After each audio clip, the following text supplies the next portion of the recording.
He knows that the real shit about him is coming out. Ask him about Ray Edwards and their parties. Ask him about the red dress that he wore during a Diddy party. I know too much, and the reason I'm talking now is because if something fucking happens to me, y'all know why. This is the person who has had me followed before. And I don't know if I'm gonna get through 2025. I'm not going to take myself out, but somebody else might. And I mean that. As dramatic as it may seem, I mean that.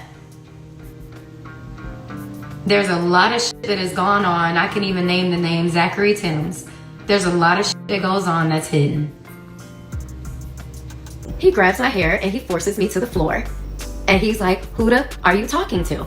He throws me into the entertainment center. When he threw me into the entertainment center, it broke the door. So I was flung into the one on the right. And our son, who was grabbing him and like thinking he was playing, he then flung him into the other door. I do not think that was intentional. I don't think he knew his own strength, but that's what he did. Hey y'all, let's dive right in. Royce Reed, the Basketball Wives star, just blew the lid off NBA player Dwight Howard's secrets. And the details are messy. Sis decided to air it all out right after Dwight got engaged to rapper Amy Luciani. Now, I'm not gonna lie, the timing had me raising an eyebrow. Like, girl, why now? But apparently, Royce has been muzzled for years, and now she's ready to let it all out. And Amy, baby girl might want to take notes because what Royce said is downright alarming. Royce spilled the tea on how she and Dwight first crossed paths back in 2004 at a movie theater. And from there, their situationship took off. Oh, and fun fact, Royce was shaking it up as a dancer for the Orlando Magic back then, the same team Dwight was hooping for. But here's where it gets typical. Royce found out Dwight was doing what men with too much money and too little loyalty do, cheating. Shocker, right? I audition for the team, I make it, yay me. And after a couple weeks, there's a couple girls that are just treating me weird, and I didn't know why. Well, I ended up finding out that he had cheated on me with one of my teammates who used to live in Texas, but now was coming to the Heat, and he had been trying to get both of us to not say anything. After that, Royce said she called it quits with Dwight, but of course, he came crawling back, begging her to give him another shot. And guess what? She took him back. Fast forward, sis ends up pregnant, and she wasn't exactly thrilled about it. Royce admitted she didn't want the pregnancy because she felt it might derail her career. But she ultimately decided to keep their son. Now here's the kicker. Dwight was not feeling it. Instead of stepping up, he made her life a living hell while she was carrying his child. Can you believe that? The audacity is unmatched. And so now it's time to tell Superman that he is having a baby. And as you can imagine, that message was not received well. And I was met with a bunch of, oh, you're tarnishing my image, you're ruining my career, I'm a Christian, what I look like having a baby, and I'm trying to put the cross on the NBA logo. How could you do this to me? You're a gold digger. Oh yeah, I was hit with everything, y'all. Like I didn't have a career.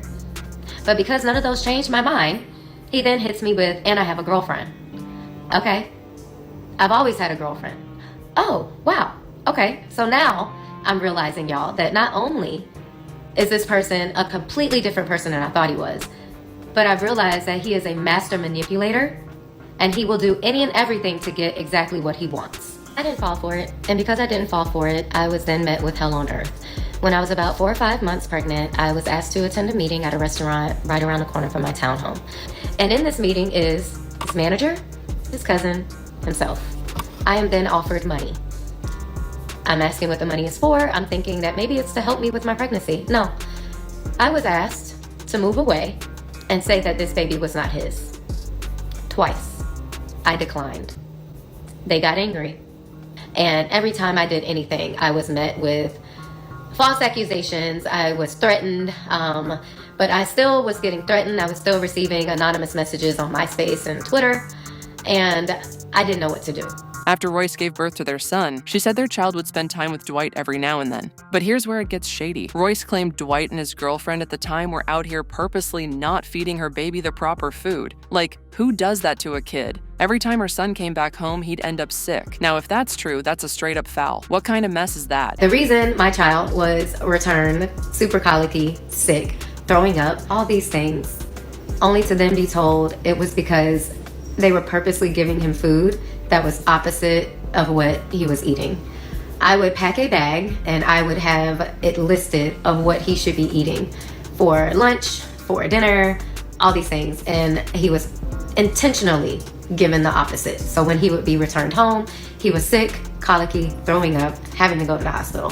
When I confronted the situation, I was told that that was a lie and that it was only done because they thought I was trying to micromanage, and they decided that they were just going to give him whatever they wanted to give him.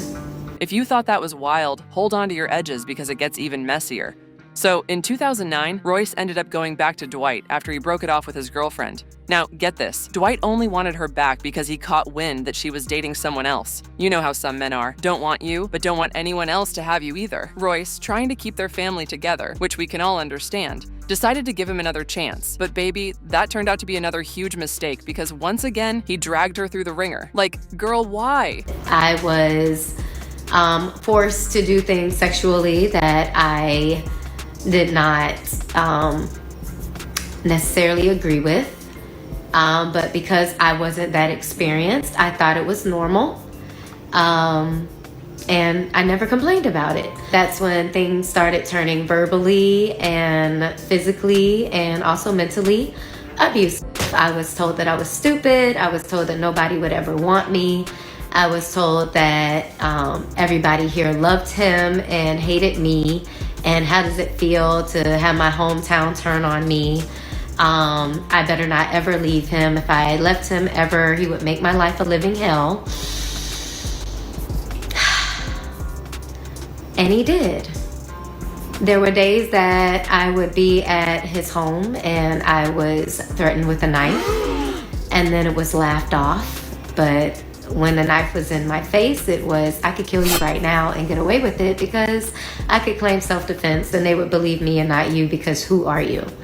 Royce didn't hold back. She even spilled on some moments where Dwight allegedly got physically aggressive with her. Now, sis didn't sugarcoat it. She laid it all out, and the details were enough to make you clutch your pearls. And Catherine, girl, it's been a minute since all this went down, but clearly these wounds are still fresh for Royce. She's letting the world know exactly what she went through. He grabs my hair and he forces me to the floor. And he's like, who the are you talking to? He throws me into the entertainment center. When he threw me into the entertainment center, it broke the door. So I was flung into the one on the right. And our son, who was grabbing him and like thinking he was playing, he then flung him into the other door. I do not think that was intentional. I don't think he knew his own strength, but that's what he did. Listening to all this, one thing's for sure. Dwight sounds straight up unhinged, like crazy. But here's where it gets even darker. Royce revealed that she wanted to leave him for good after he forced her to have relations with him. That's beyond toxic. It's disturbing. At this point, you can't help but wonder how she endured all this for so long. The day that I really wanted to leave was a day where I did not want to have relations with him. And he then forced me to give him fellatio. Now, the most heart-wrenching part of this saga is what allegedly happened to their son. Royce claims Dwight had this shady nanny, like red flags all over her, and she suspected that this nanny did something horrible to their son when he was just a little boy. Fast forward, it came out that this same nanny was harming other children. And what did Dwight do? According to Royce, he swept it under the rug and paid her off. It's just heartbreaking because, let's be real, that nanny should have been reported to the police immediately. But Royce said Dwight and his family have a history of covering things up, all while hiding behind religion to justify their mess. Like, ain't nothing biblical about brushing evil under the rug. If someone's out here doing wrong, you're supposed to speak up. But Dwight didn't. And honestly, I feel like he's hiding more than just the nanny's mess. It's giving, I don't want to lose custody, or I'm hiding skeletons in my closet. What makes it worse is how the backlash ended up hitting Royce instead. Years later, her son got in trouble for having an inappropriate interaction with another child.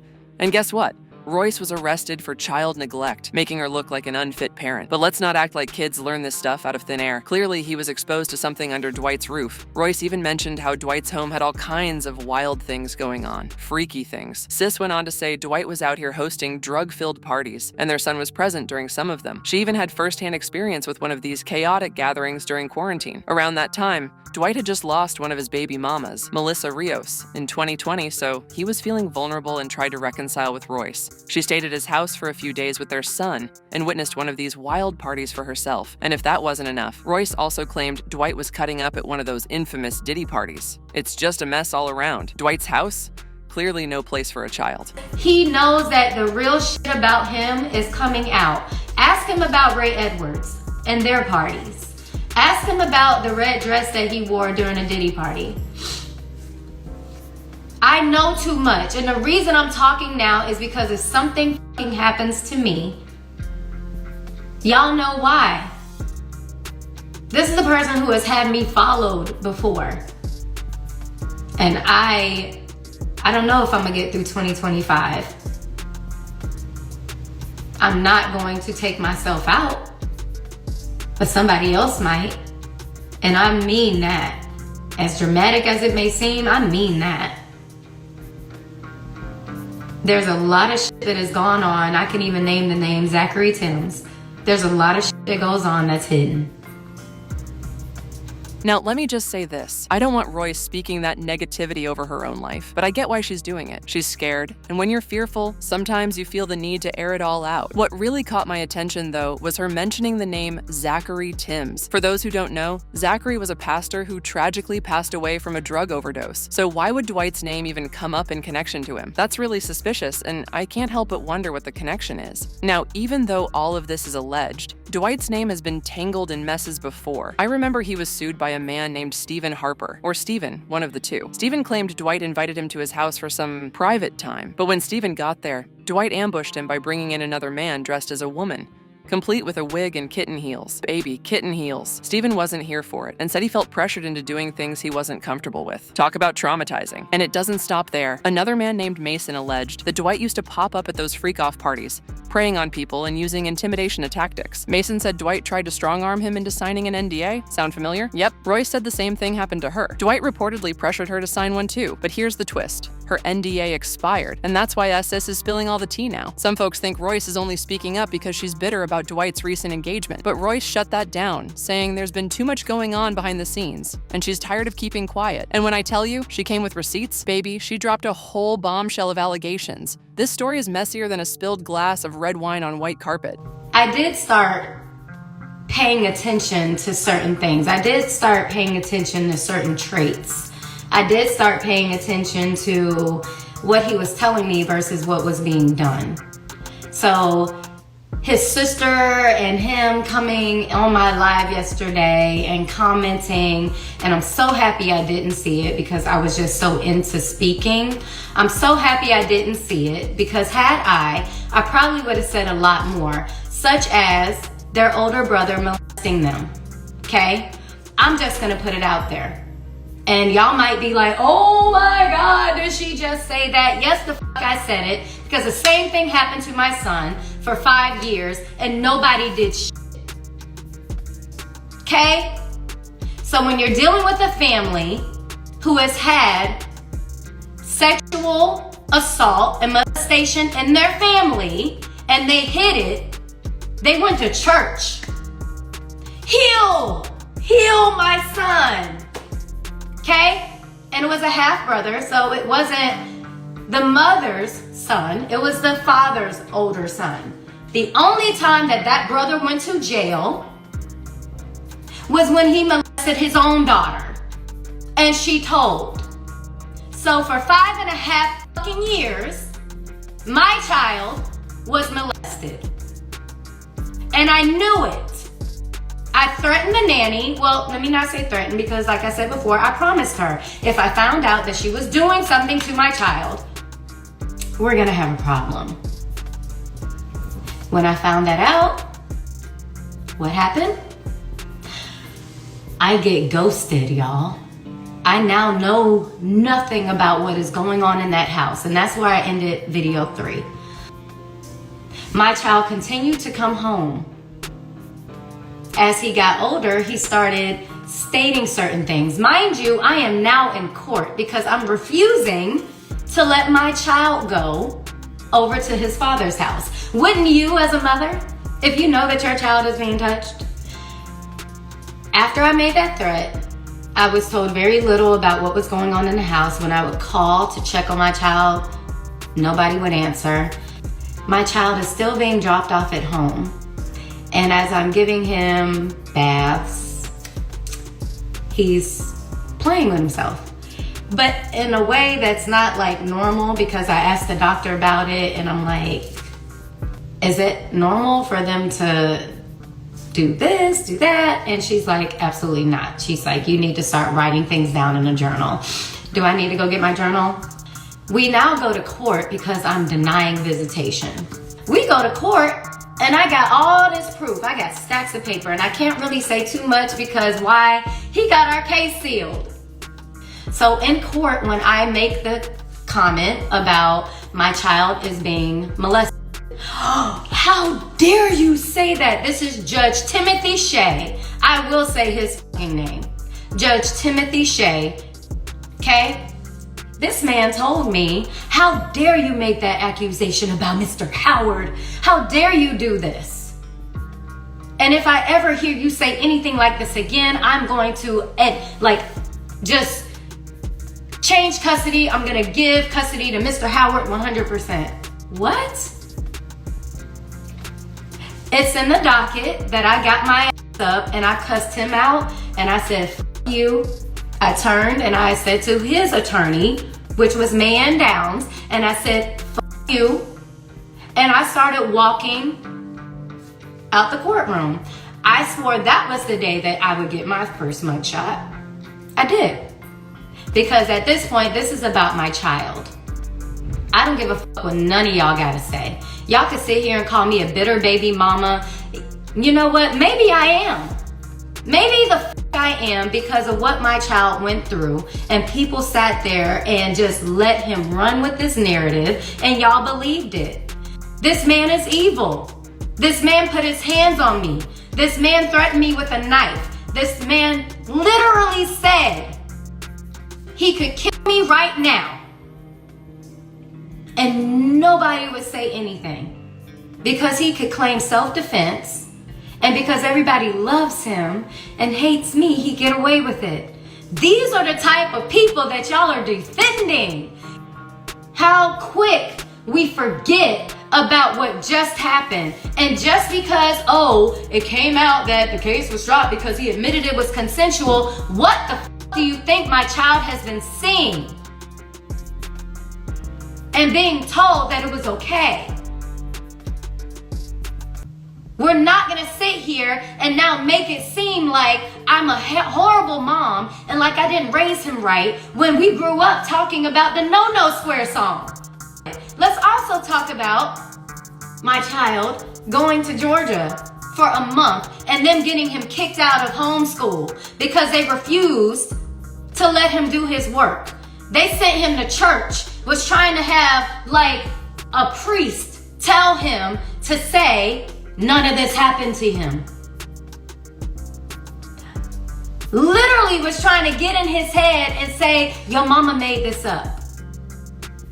Let's talk about how even when the nanny was fired and why she was fired. She was fired because she touched another child. Do we know where that nanny is? He does. Will he tell anybody? No. She's never said shit. Nobody knows where the fuck she is. Why? Because in my opinion, I believe that she was paid to leave. Just like I was offered, along with some of the other mothers were offered money to say that our child was not his. So even though there's 5, is there 5?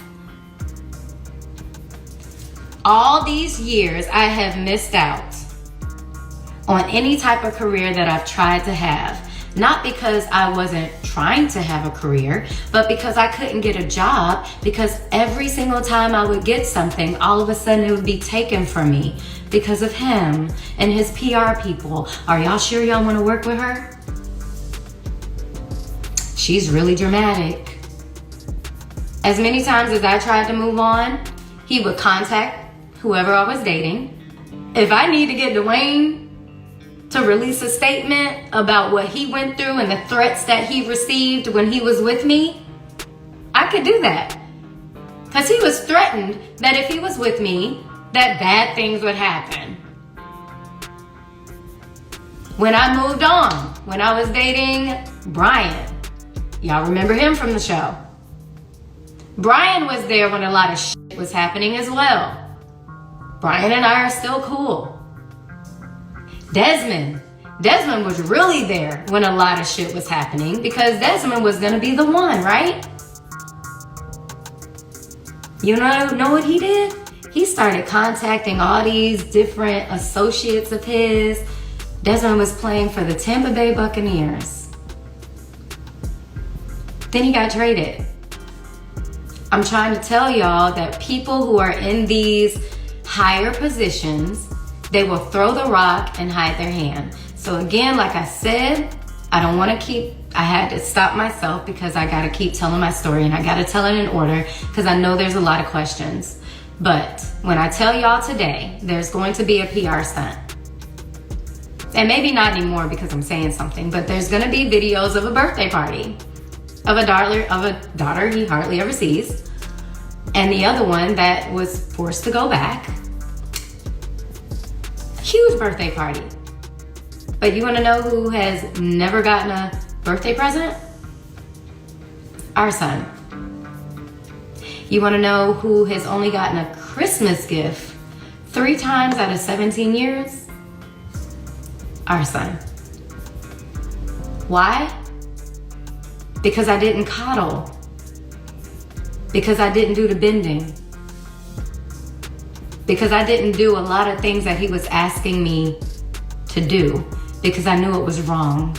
This has nothing to do about the new person he's with. This has everything to do with me and my child and what he is still doing behind the scenes. He's still making phone calls.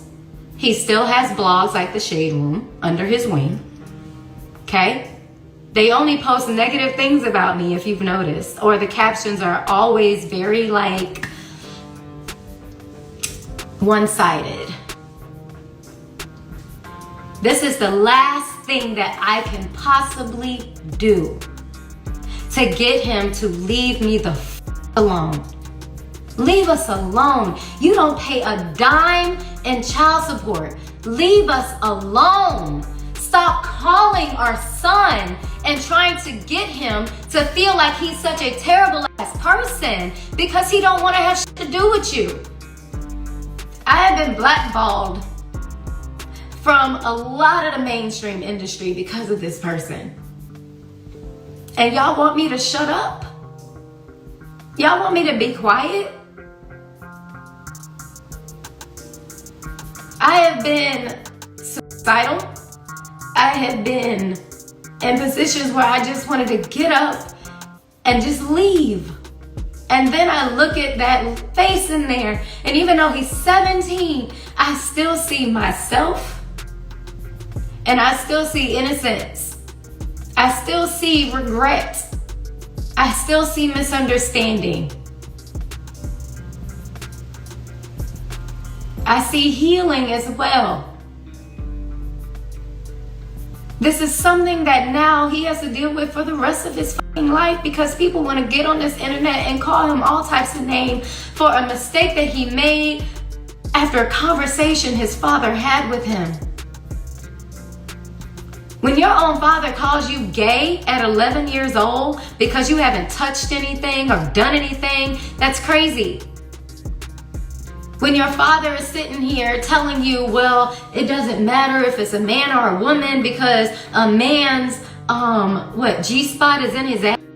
Why are you telling a freaking 12-year-old this? This is a conversation that was had during quarantine. He was having this conversation with our son, along with 2 of his friends, and they were talking about heterosexual relationships, homosexual relationships, threesomes, where their G-spot was. And this is a bunch of dudes, y'all, talking to a 12-year-old. So, before I put out part 4, this is why I'm doing it. Because I'm terrified of this person, and I know he has blogs under his wing, on payroll, to make it seem like I'm fucking crazy and like we're just out for his money or that we're jealous. No, we're not. I don't know when my last day is. I don't know if I'm gonna be run off the road. I don't know if somebody gonna knock at my door and like arrest me for whatever reason. I don't know, but this is my story. This is how I escaped. I'm scared. And I'm lost. I have nothing else that he can take from me besides my life. It's a whole mess, like way too much to even process right now. I can barely get my thoughts together. Now, I know it's all still alleged, but something in my spirit is telling me Royce ain't making this up. This situation is just straight up messy, y'all. But listen, I want to hear what y'all think about all this tea, so drop your comments down below. Don't forget to like, share, and subscribe if you're feeling it. Thank you so much for rocking with me, and I'll catch y'all next time. Peace out.